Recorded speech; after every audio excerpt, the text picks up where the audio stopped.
Hey everyone, welcome to What Are the Odds? I'm Robert Ferringo. With me as always, my trusty sidekick, Raphael Esparza. Thank you for joining us and taking some time out of your day on a Friday. Happy Friday, happy Preakness weekend to everyone, Raphael.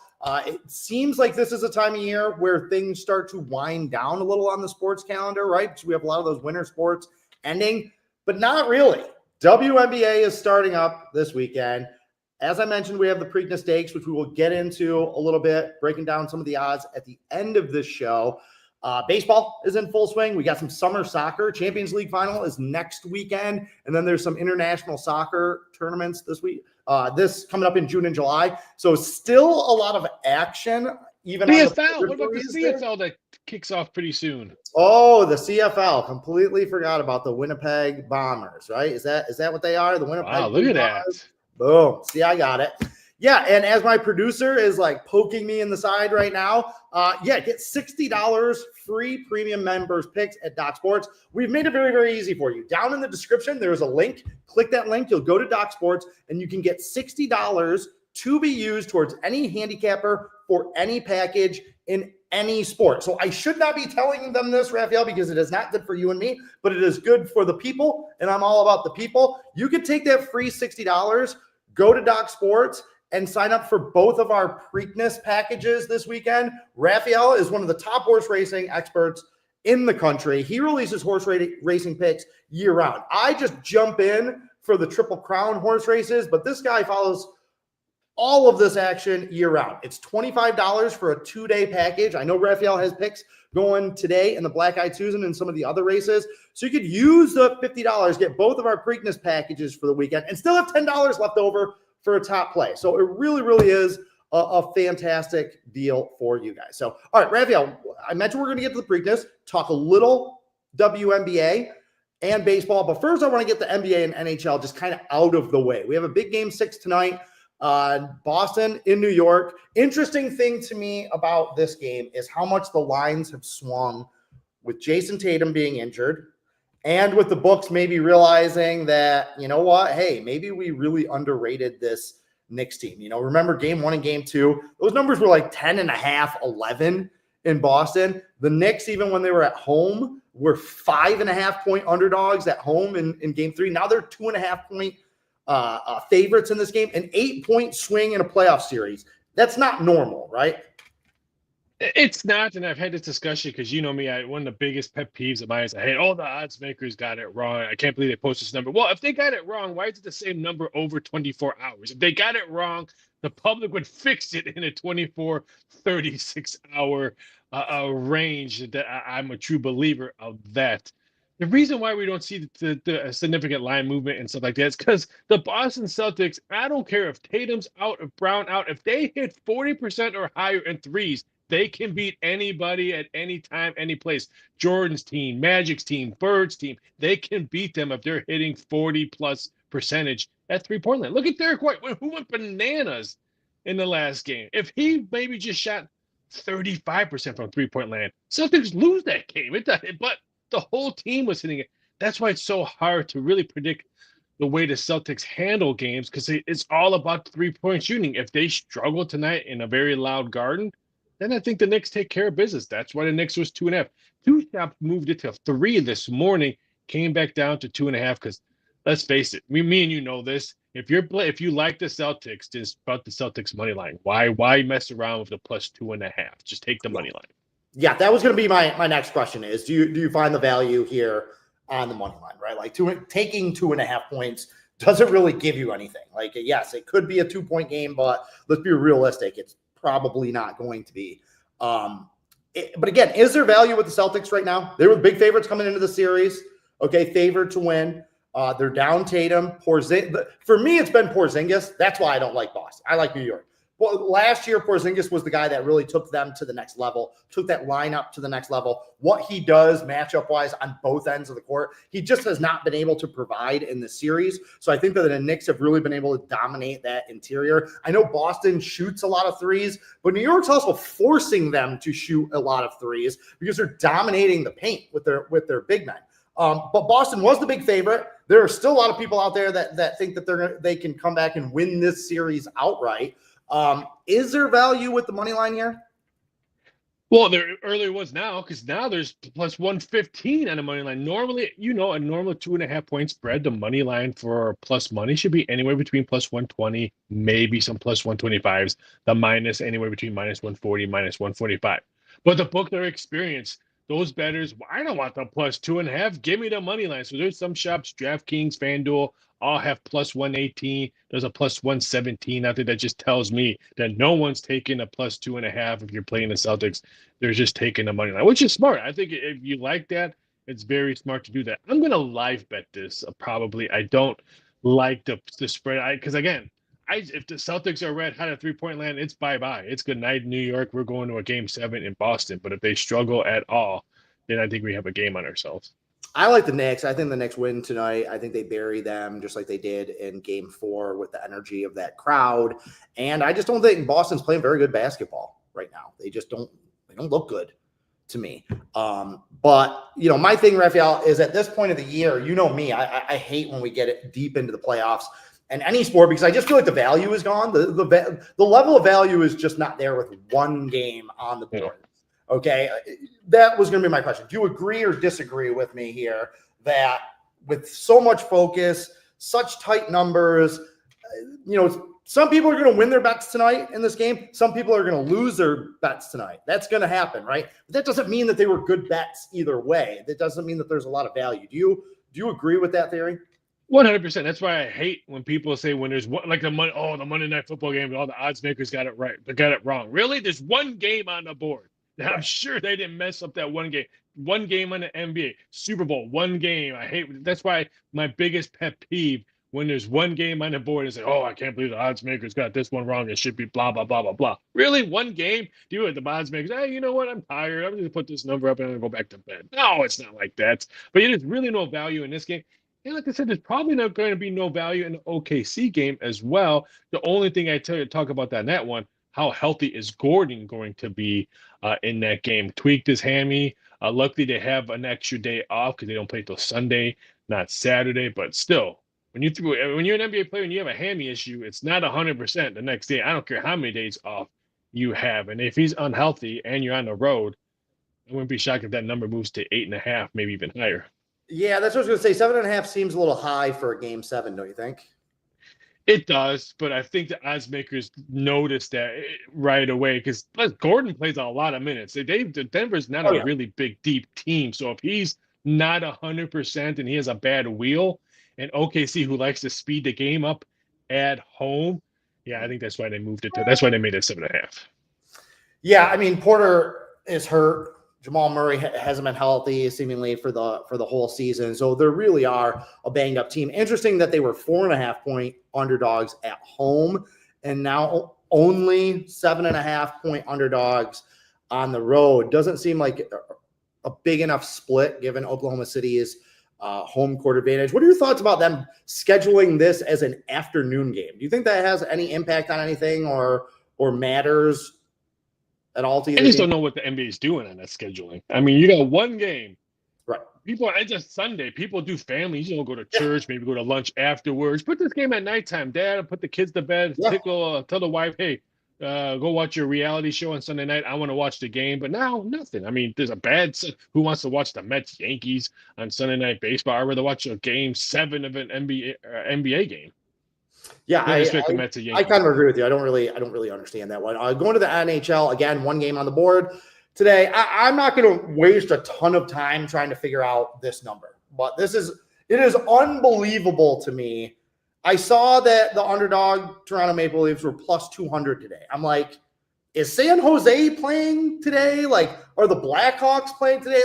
Like how is Florida minus 250 and Toronto plus 200 in a playoff game, a game 6 of a playoff game? Like, help me make sense of this rather bizarre number. Florida defending champs at home, the physicality at home.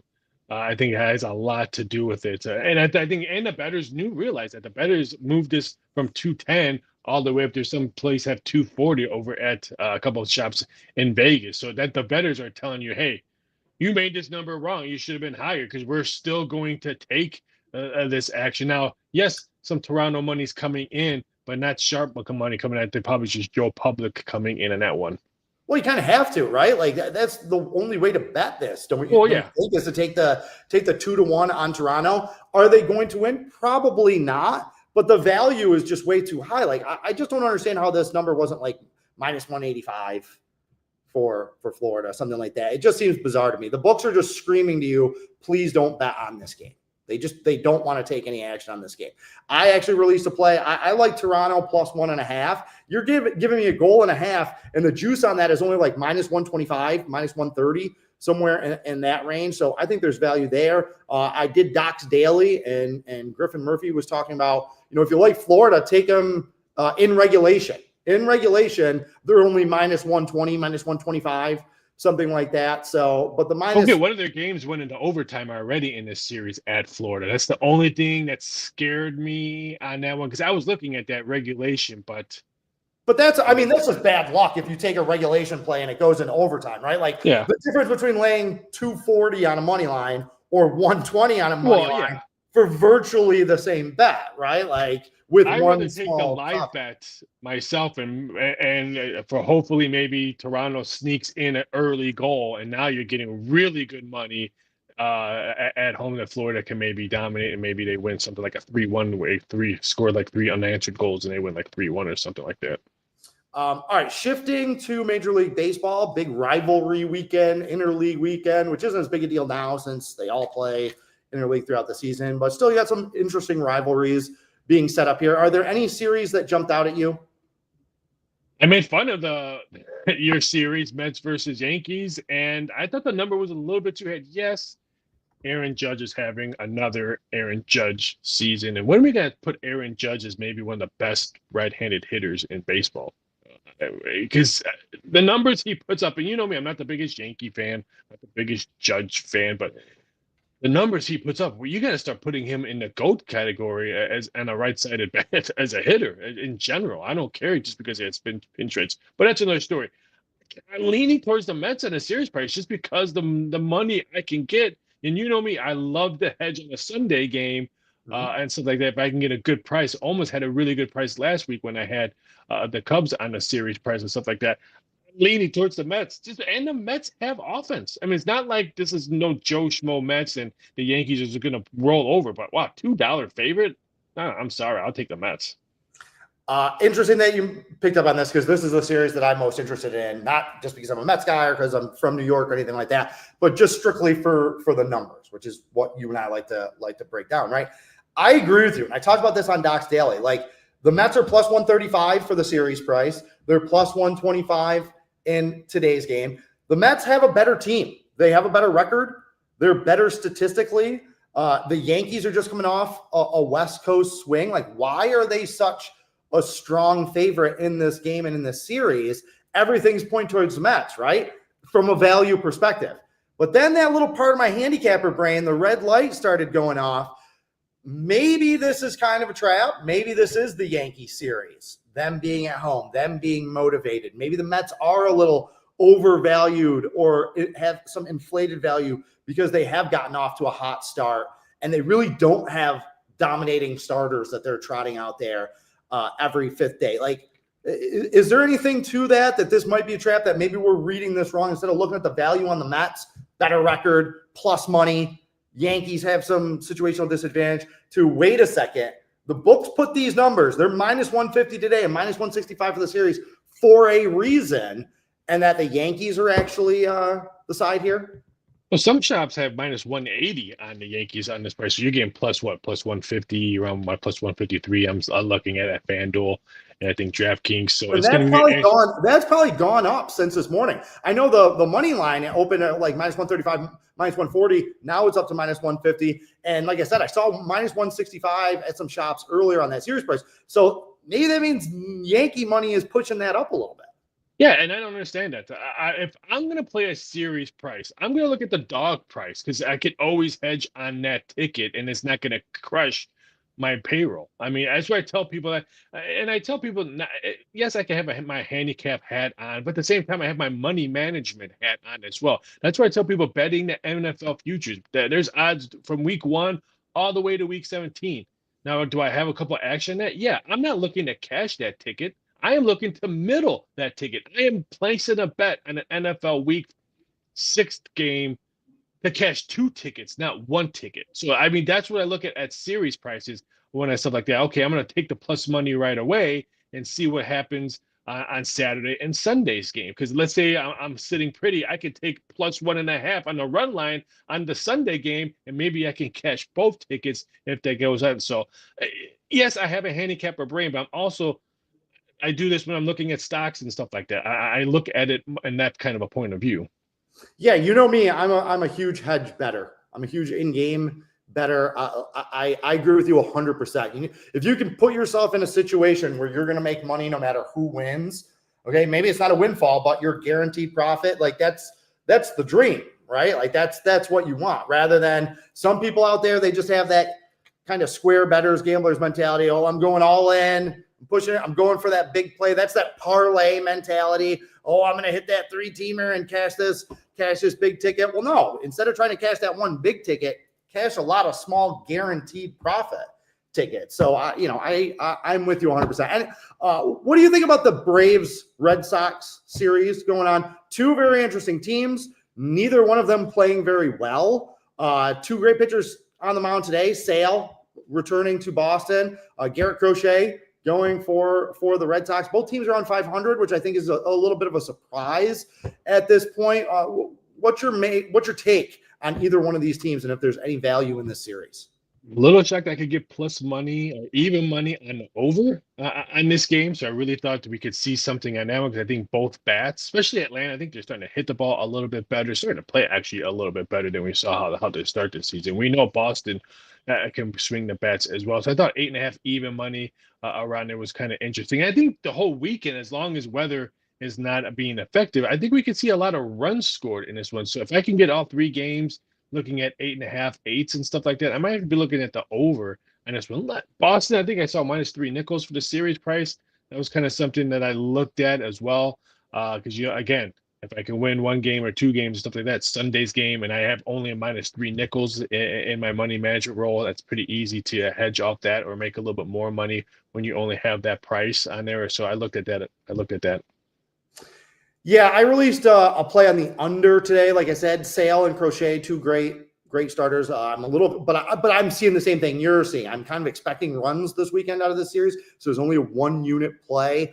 Boston hits lefties really well. You've got to wonder where Sale's head is going to be at, coming back to a place where he had some success. So that's going to be one to watch for me as well. And I'd be remiss if I didn't talk about my Rockies a little bit, right? I'm glad you mentioned that, because I'm gonna sort of cut you. So I did a little research, because I do a show Monday through Friday, coach company, and someone in the chat always wants to talk about Rockies and stuff like that. They're minus 240, so close to almost 250 today. I'm sorry. No, they're minus 400. minus 440 at DraftKings. You know, it's only 4 times we've seen a -$5 in the last 20 years in baseball. This year, the way the Rockies are playing, they will be a -$5 underdog. I can guarantee you. So this is going to be very interesting. And I think out of the 20 teams that are -430 and higher, only 2 of them lost those games. Nice. Yeah, I've been saying it on this show. I've been saying it on Docs Daily every week since the beginning of the season. When in doubt, just bet against the Rockies. Just bet against the Rockies. Just bet against the Rockies. And it actually happened a little quicker than I predicted. I said at the end of April, beginning of May, I was like, look, we only got to have about another month left with the Rockies where you're going to be able to get their run lines below -150. Okay. And it was just like 10, 12 days ago, you could bet them on the run line at home, bet against them on the run line at home. And it was like -115, -120, in that very playable where you want to see it range. Today, before they announced their starter, it was -1.5, -180, which I still don't think is high enough. And there's a lot of books that are just jumping right to that -2.5. The problem being that I saw those books that were laying the -2.5 run line, they still had you at -120. So for minus a quarter right now. Right. That's unbelievable. So for me, I'm like, you know what? I don't like to play run lines over -150, sure. But I still don't think they priced it high enough on that -1.5. do you think we are approaching that point where you're going to have to lay the 2.5 because that -1.5 is going to be over $2? This is one of the points you said this earlier, and you're dead on this subject. Sometimes the books are just going to put that number up 1.5 at -210 or +2 or -2.5 at -120, just because they don't want you to put the game. They this team is garbage. We don't really want to worry about it. We really don't want to think about it. So let's just put this number up because they're going to have to face this all season long for Colorado. Everyone thought the White Sox was bad last year. This team this year is worse than the White Sox of last year. I agree with you. I've been saying it for a month that this is the worst baseball team I think I've ever seen.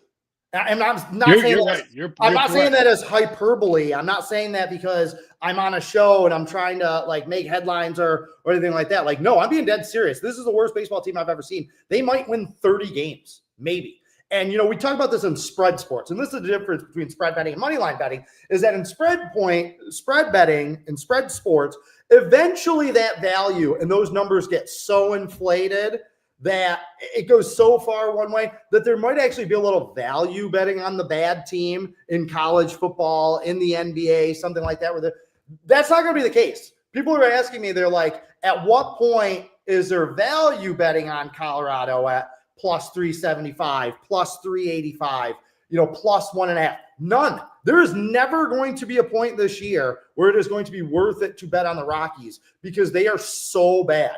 I understand it's baseball. They're going to accidentally win a few games, but they're not going to win more than 35 games this year. Like that's just 30, not maybe they're going to win 25 games this year. Right. That's what I'm saying. That is the pace that they are on right now, is for 25 wins.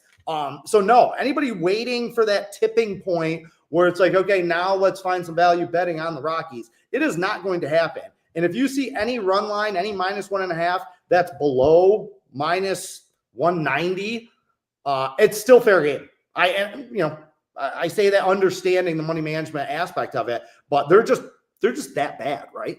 You know what shocks me the most about this Colorado Rockies team? They're still averaging close to 30,000 fans at home. Who wants to go watch them play baseball? And they're still in their Colorado gear. I'm thinking, okay, wow, I think their last game, I think they had 25 plus around there. And so I'm looking at it, I'm like, wow, is there a lot of other fans there? No, there was people with their Colorado Rocky hats. And you didn't see any other fans in there. I was just totally blown away no one went to White Sox games last year when they were awful. True. No one goes to Marlins games. Cheap tickets. They must have a great marketing department. But I am looking at this depth chart, and I'm telling you right now, there might be 4 major league caliber players on this team. That's not an exaggeration. I think there's no more than 5 guys that are on this team right now that would be in another team's depth chart, basically. So they're bad. Take advantage. There aren't many opportunities like this in sports. I have pretty much been betting on Colorado, betting against Colorado every day for the last month, and I've been cleaning up. My clients have been cleaning up. These situations don't come along very often in sports, so make sure that you're taking advantage. So, okay, turning the page to WNBA. You will probably agree with me on this, being the experienced, understanding person that you are. Got to be careful trying to dive into the too much too fast with the WNBA. I feel like you're going to be like me, like take a little more of a cautious approach in that first week of the season until we kind of see who's who and what's what. And, a lot of new coaches, player movement, things like that. But that being said, is there anybody that you're keeping your eye on to see if they're maybe better than you expected? Maybe if someone's worse than you expected to be? Like, who are you watching, either player or team wise, in these first couple of weeks as we're in that gathering information stage? LA's one of them because they got 2 new faces. They're getting a healthy. Remember the rookie girl last year who blew out her knee? She's not back yet, but she'll be back. And they got Kelsey Plum from the Aces. What an experienced person to bring on this team. And I'm really excited to see if they can push LA to another level than they were last year. Everyone wants to talk about Indiana, which got loaded. They're loaded now. If they can't win, maybe make it to the finals. I'm not saying win it because there's a lot of still good teams, Minnesota, LA, New York. The list goes on. But if they can make it there, that's a huge accomplishment. And I want to see Paige Beckers in Dallas. I mean, I enjoyed watching her in college. And if anybody who has injuries in any sport you play, watch her play. Because she did not blow one, she blew out two knees. And she's still playing at a high level. So if you think you have a bad elbow or something like that, oh, my season's over, watch her play. Because she blew out two knees and she's still playing hoops. So I'm really excited to see what she does. But going back, I myself started off slow. I don't put out a big play right away because I want to see how these preseason WNBA is not the same. Preseason NBA could be a little bit the same, but preseason WNBA is not the same than any other preseason we see in any sport. So I know a lot of cappers and other companies will put out, oh, a big unit play or my percentage of this one. I'm firing away this week on WNBA. Really? I mean, pump your brakes, stuff like that. If you're doing that, maybe you need to look at yourself and stuff like that. But I have a small play today, but I probably won't release something significant at least 3 to 4 days. Yeah, there are some sports that I like to hit hard, hit early. NFL is one of them. That's totally different. NFL no. That's where I'm going. That's where I'm going. College basketball, football, sports like that. I'm a big believer. Hey, hit them early. If you've done your homework and you know going into the season and you have some things, let's talk about fringe sports. But then there are other sports like this, baseball, WNBA, where I'm like, okay, let's take a beat, let's gather some information, get some statistics, and then make our moves.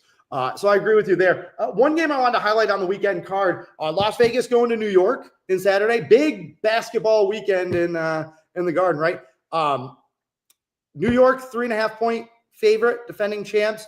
Were you surprised to see, is that number short to you? Two of the best teams in the league, probably two of the top three teams right now. What are your thoughts on that number and that game?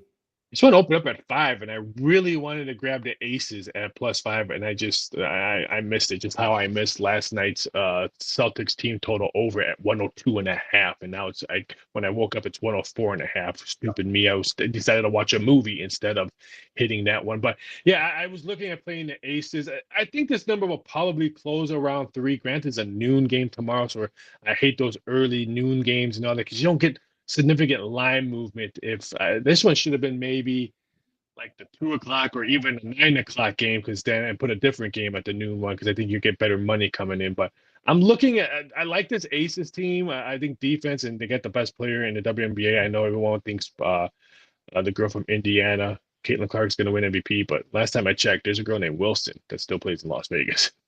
Well, I'm glad you brought up Indiana and Caitlin Clark, because you can't talk about the WNBA without talking about the WNBA's biggest draw.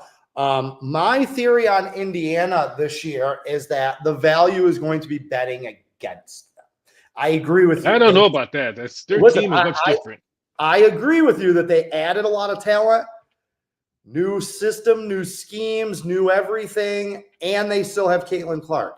However, basketball isn't one of those sports, man, where you just drop people together and it all clicks right like this. It is going to take some time for everyone to get on the same page, for them to coalesce and become a cohesive unit.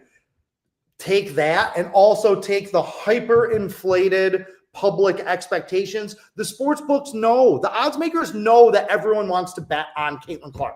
They know that everyone wants to bet on Indiana. They're going to add 2 or 3 points to every Indiana spread this year just to counter that public action. I looked earlier, I think I saw like 72% of the action in their game on Saturday was on Indiana. Win-loss, I don't care about. They are going to be one of the top teams in the league, right? Against the spread is what I care about. And I am willing to bet that they will not be over 500 against the number this year. I think the value is going to be going against them. You look like you're skeptical of my theory. Give me your thoughts. I'm just going to be cautious with them because, I mean, the sophomore slump, we see it in every sport. We saw the biggest one last year. The biggest one last year, C.J. Stroud in the NFL. He had a sophomore slump. So I agree on that, but then I disagree because, I mean, this team has gelled already, been practicing. I mean, Caitlin Clark did nothing. She didn't do the Olympics. She rested, Played a lot of basketball with her new teammates. Now that she got jacked up, have you seen her arms lately? Wow. She got jacked and muscular. So I think that's going to help her because I think last year she ran out of a lot of gas because she played college, had a couple of weeks off, and then boom, the WNBA season started. So I guess I guess what I'm saying, I really want to see if she can kick the sophomore slump. Yeah, I mean, you said it. We see this happen all the time. And no, I do not think that they are going to threaten for the WNBA title. Same thing. We've seen this story, man. Like, she is not the first prodigy. She is not the first one. And they all follow a very similar arc. Your Peyton Mannings, your Michael Jordans, your LeBron James. It is hard to get to that championship level. Like, bringing in a couple of good new players, yeah, fine.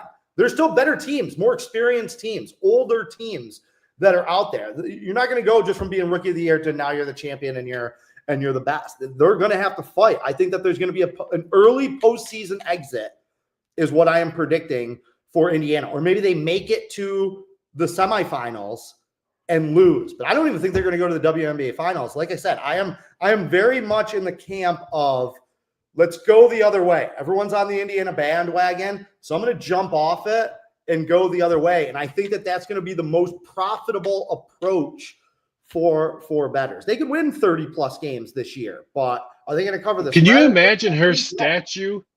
Can you imagine her statue if they win it all this year? I mean, it'd be completely crazy if I mean, a season 2, she comes in with all the hype.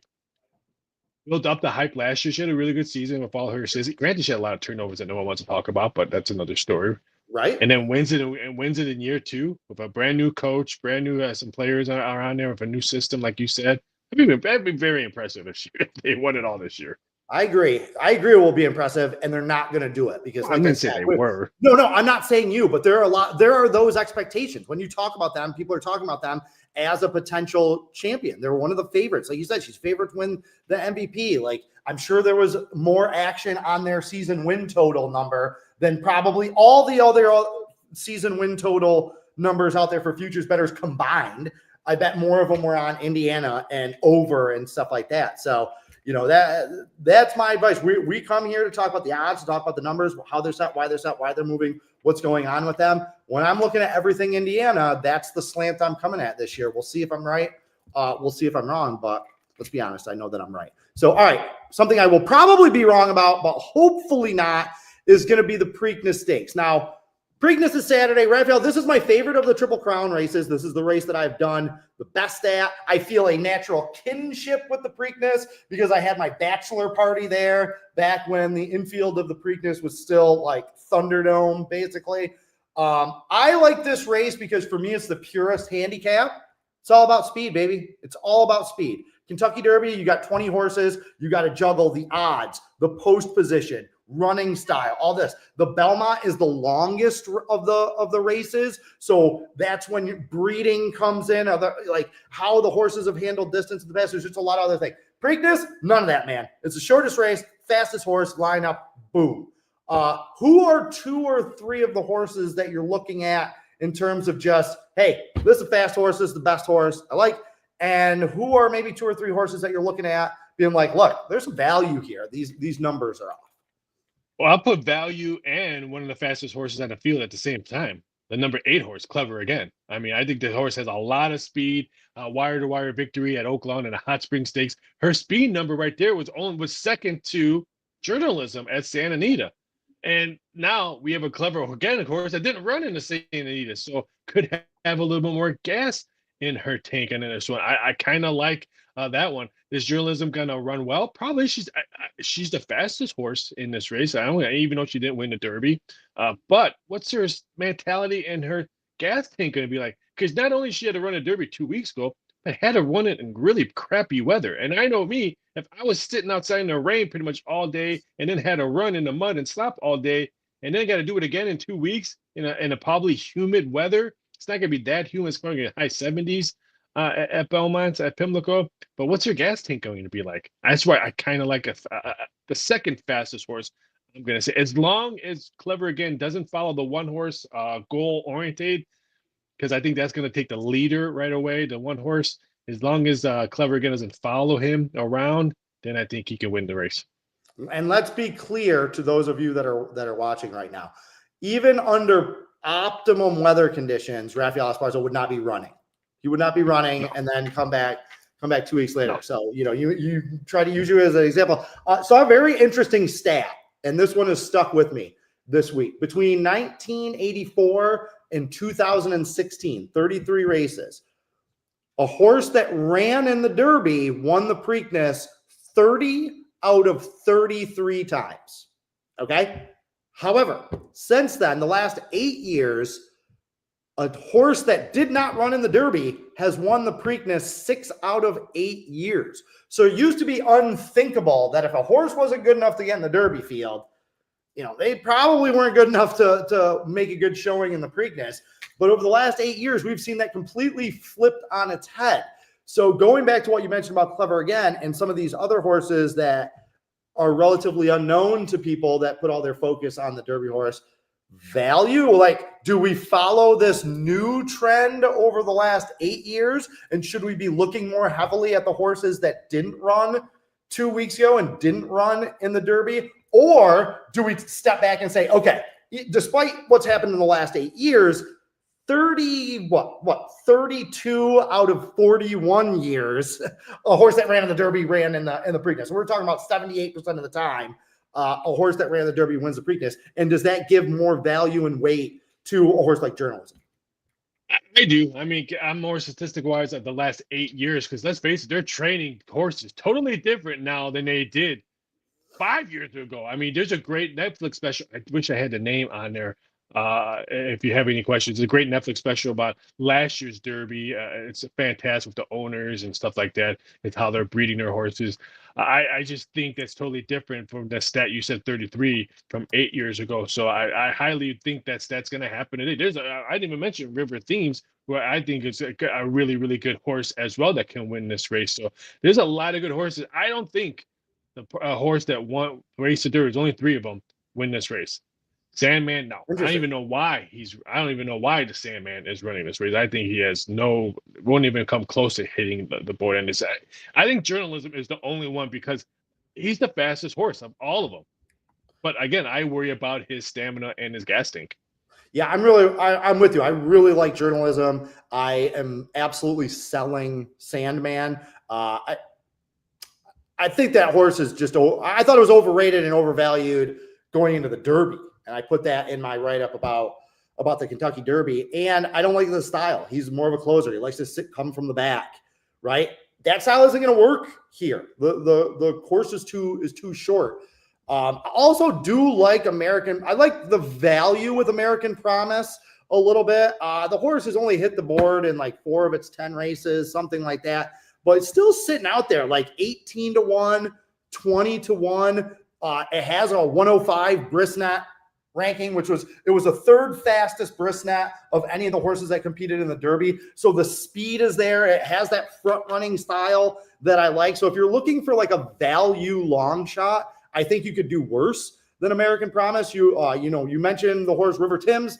Interesting to note that its trainer, Hall of Famer Todd Pletcher, is 0 for 10 in the Preakness. Does that factor into your handicapping, or is that more one of those kind of fluky stats? We saw first time Derby winner last week or right. 2 weeks ago. So yes and no, but I'm gonna cut you off. And so there's some books that you can bet on the last place winner. Let's read the last place winner. And there's a horse called Heart of Honor.